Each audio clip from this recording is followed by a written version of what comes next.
Prop de 200 persones van assistir el passat dissabte vespre en el Club Nàutic de Ciutadella, on va tenir lloc la 5a gala per fer entrega dels Premis Joan Benejam, organitzats per la Fundació.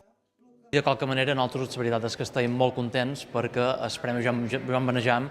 sabem que representa de qualque manera l'alegria de molt de menorquins perquè per fi hi ha una entitat que promou el nostre menorquí i a la vegada també representa la indignació també de molt de menorquins que fins ara han callat o s'han vist, millor dit, silenciats per part de l'administració, per part de l'opinió majoritària,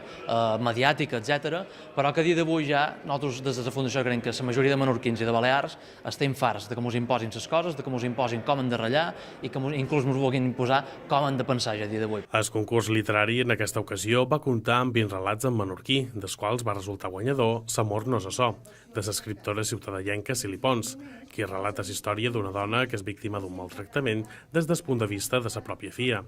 Pons va ser guardonada amb 3.000 euros, dels quals 1.000 aniran destinats a una causa solidària escollida també per la guanyadora. Sobretot el que a nosaltres ens anima i ens alegra molt és que hi ha molta gent jove que participa, però també hi ha gent no tan jove, però amb molta experiència i sobretot al final l'important és que la gent s'animi a escriure en menorquí i se'n doni compte, per nosaltres és el més important de tot, que la gent se'n doni compte de que escriure en menorquí no només és possible, sinó que hauria de ser el més normal del món i que escriure en menorquí és tan correcte com escriure en català, en valencià o en castellà. A lo llarg del vespre també va ser lliurat altre segon premi de 250 euros i 3 carotes típiques de Sant Joan pintades per José Marquès i valorades amb 500 euros, que van ser repartides entre els 3 primers classificats.